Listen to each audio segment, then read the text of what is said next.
Welcome to அரசுவை அட்டில். இன்னைக்கு நான் பார்க்க போகிறது சுண்டக்காய் சாதம்.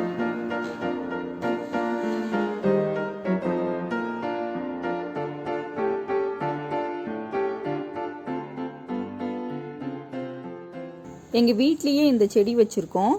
இது ரொம்பவே ஹெல்த்தியானதுன்னு சொல்லுவாங்க. வயிற்று பிரச்சனையான எல்லாத்துக்குமே இது யூஸ் பண்ணலான்னு சொல்லுவாங்க. அஜீரணம், வயிறு கோளாறு, அல்சர், இந்த மாதிரி எல்லாத்துக்குமே இது யூஸ் பண்ணலாம். ஆக்சுவலாக இது குழந்தைங்களுக்கு அதிகம் பிடிக்காதுன்னு சொல்லுவாங்க. ஏன்னா கசப்பாக இருக்குது, சாப்பிட மாட்டாங்கன்னு சொல்லுவாங்க. இந்த மாதிரி சாப்பாட்டோட இது செஞ்சு கொடுக்குறப்ப இது ரொம்பவே சூப்பராக இருக்கும். பாருங்கள், இதுதான் சுண்டக்காய். ஆக்சுவலாக இது நிறைய பேர் சமைக்கிறதும் இல்லை. இந்த மாதிரி நீங்கள் இதை சமைக்கிறப்ப இது எல்லாருமே விரும்பி சாப்பிடுவாங்க.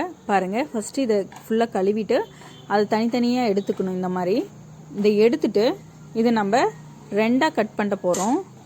நான் இந்த மாதிரி எடுத்தாச்சு. இதை பாருங்கள், ரெண்டாக கட் பண்ணி எடுக்க போகிறேன். இப்படி கட் பண்ணுறப்ப அது கலர் சேஞ்ச் ஆகும். அதனால் ஒன்றும் இல்லை, அது டேஸ்ட் அப்படியே தான் இருக்கும். ஆக்சுவலாக உங்களுக்கு கலர் மாறக்கூடாதுன்னா நீங்கள் லைட்டாக மோரில் போட்டு எடுத்தீங்களா கலர் மாறாது. நான் இது நான் 1 வீக் வச்சுக்கணுங்கிறதுக்காக நான் அப்படியே இதை அரிஞ்சு வைக்கிறேன். இதில் நான் ஃபஸ்ட்டு ஒரு பெரிய சைஸ் அளவுக்கு ஒரு கை அளவுக்கு புளி ஊற வச்சுக்கிறேன். இது 1 மணி நேரம் முன்னாடியே ஊற வச்சுக்கிறேன். இதுக்கு அடுத்து ஃபஸ்ட்டு வெந்தயத்தை நம்ம வறுத்தெடுத்து பொடி பண்ணிக்க போகிறோம். இது சிம்மில் வச்சு வறுத்துக்கோங்க. இது ரொம்ப கருகிராத பார்த்துக்கணும். இந்த மாதிரி வெடிக்கிறப்பயே இதை ஸ்டவ் ஆஃப் பண்ணிடுங்க. ஆஃப் பண்ணிவிட்டு நம்ம இதை என்ன பண்ணிக்கணும், வேறு பிளேட்டுக்கு மாற்றிக்கணும். இல்லைன்னா இன்னும் கருகுன மாதிரி ஆயிரும். இப்போ பாருங்கள், நான் வேறு பிளேட்டுக்கு மாற்றிக்கிறேன். இந்த மாதிரி இதை எடுத்து வச்சு இதை ஆறின பிறகு நம்ம இதை பொடி பண்ணி எடுத்துக்கலாம். அதுக்கடுத்து இந்த மாதிரி புளிக்குழம்பு, வத்த குழம்பு, இந்த மாதிரி சுண்டக்காய் குழம்புலாம் வைக்கிறப்ப நல்லெண்ணெய் தான் யூஸ் பண்ணணும். அப்போ தான் டேஸ்ட்டு நல்லாயிருக்கும். நான் நல்லெண்ணெய் யூஸ் பண்ணுறேன். இதுக்கடுத்து இதில் பெருங்காயம், கடுகு இதெல்லாம் சேர்த்த போகிறோம். ஃபஸ்ட்டு எண்ணெய் காஞ்ச உடனே கடுகு நான் 1/2 டீஸ்பூன் சேர்த்துறேன். இதுக்கடுத்து பெருங்காயம் புளிக்குழம்பு இந்த மாதிரி இதுக்கெல்லாம் பெருங்காயம் கண்டிப்பாக தேவை. அப்போ தான் ஸ்மெல் நல்லாயிருக்கும். அடுத்து கடலைப்பருப்பு, உளுத்தம்பருப்பு ஒவ்வொரு ஸ்பூன் சேர்த்திக்கோங்க. இதுக்கடுத்து சீரகம் நான் 1/2 ஸ்பூன் சேர்த்திக்கிறேன்.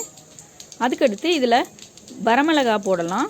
ஏன்னா பச்சை மிளகாய் போட்டால் இது ரொம்ப நாளைக்கு வச்சுருக்க முடியாது. வரமிளகா, அதுக்கடுத்து கருவேப்பிலை 2 கொத்து போட்டிருக்கேன். பூண்டு பொடியாக நறுக்கியிருக்கேன். இது ஒரு 10 பல் பூண்டை பொடியாக நறுக்கி போட்டிருக்கேன். அதுக்கடுத்து சின்ன வெங்காயம் நான் சின்னதாக 1 கப் அளவுக்கு எடுத்திருக்கேன். இது நீங்கள் 2 வீக்ஸ் கூட வச்சு சாப்பிட்லாம். அப்படி வச்சு சாப்பிட்றதா இருந்தால் சின்ன வெங்காயம் ரொம்ப கம்மியாக ஒரு 2-3 வெங்காயம் மட்டும் போட்டுக்கலாம் டேஸ்ட்டுக்காக. அதுக்கப்புறமே இதை உப்பு கொஞ்சமாக போட்டுக்கிறேன் ஃபஸ்ட்டு. அதே மாதிரி இப்போ அரிஞ்சு வச்சுருக்கிற சுண்டைக்காய் இதில் சேர்த்திக்கலாம். சுண்டைக்காயை சேர்த்தி நல்லா வதக்கிக்கோங்க. இதே நீங்கள் 2 வீக்ஸ் வைக்கிற மாதிரி இருந்தால் இன்னும் கொஞ்சம் ஆயில் சேர்த்து ஊற்றிக்கோங்க. வெங்காயம் கம்மி பண்ணிக்கோங்க. அப்போ தான் நல்லாயிருக்கும். இது கெட்டு போகாது அவ்வளோ சீக்கிரம். இது பிக்கிள் மாதிரியே இருக்கும் சாப்பிட்றதுக்கு, அந்தளவுக்கு டேஸ்ட்டாக இருக்கும்.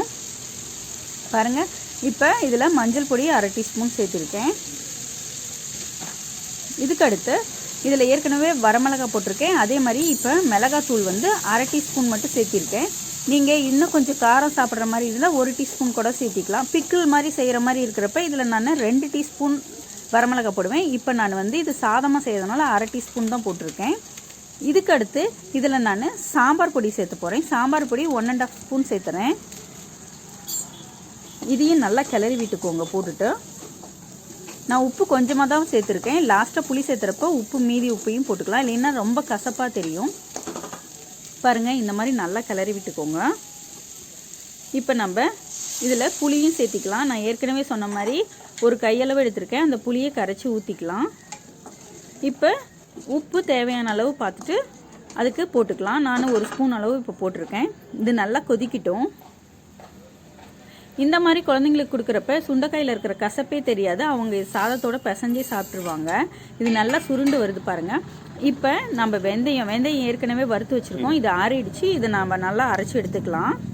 அரைச்சி எடுத்துட்டு லாஸ்ட்டாக ஸ்டவ் ஆஃப் பண்ணுறதுக்கு ஒரு 5 மினிட்ஸ் முன்னாடி இந்த பொடியை அதாவது வெந்தய பொடியை 3/4 டீஸ்பூன் போட்டிருக்கேன். வெந்தயம் குளுமை, அதுக்காக நம்ம சேர்த்துறோம்.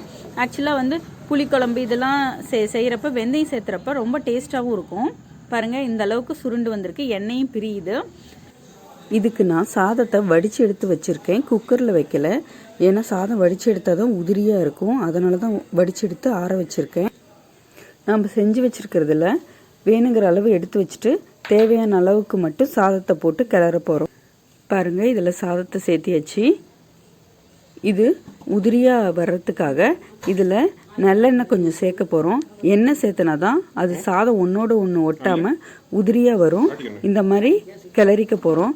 இது இப்போ நம்ம சடனாக எங்கேயாச்சும் டூரு எங்கேயாச்சும் போகிறோன்னா கூட புளி சாதம் செய்கிறதுக்கு பதிலாக இந்த மாதிரி சுண்டக்காய் போட்டு செய்கிறது ஈஸியாகவும் சீக்கிரமாகவும் செஞ்சிடலாம். இது கெடாமையும் இருக்கும். இப்போ பாருங்கள், சுண்டக்காய் சாதம் ரெடி ஆகிடுச்சு. கண்டிப்பாக உங்களுக்கும் இந்த ரெசிபி பிடிக்கும்னு நினைக்கிறேன். நீங்களும் வீட்டில் ட்ரை பண்ணி பாருங்கள். உங்களுக்கு இந்த வீடியோ பிடிச்சிருந்தா லைக் பண்ணுங்க, ஷேர் பண்ணுங்க, சப்ஸ்கிரைப் பண்ணுங்க. தேங்க்ஸ் ஃபார் வாட்சிங்.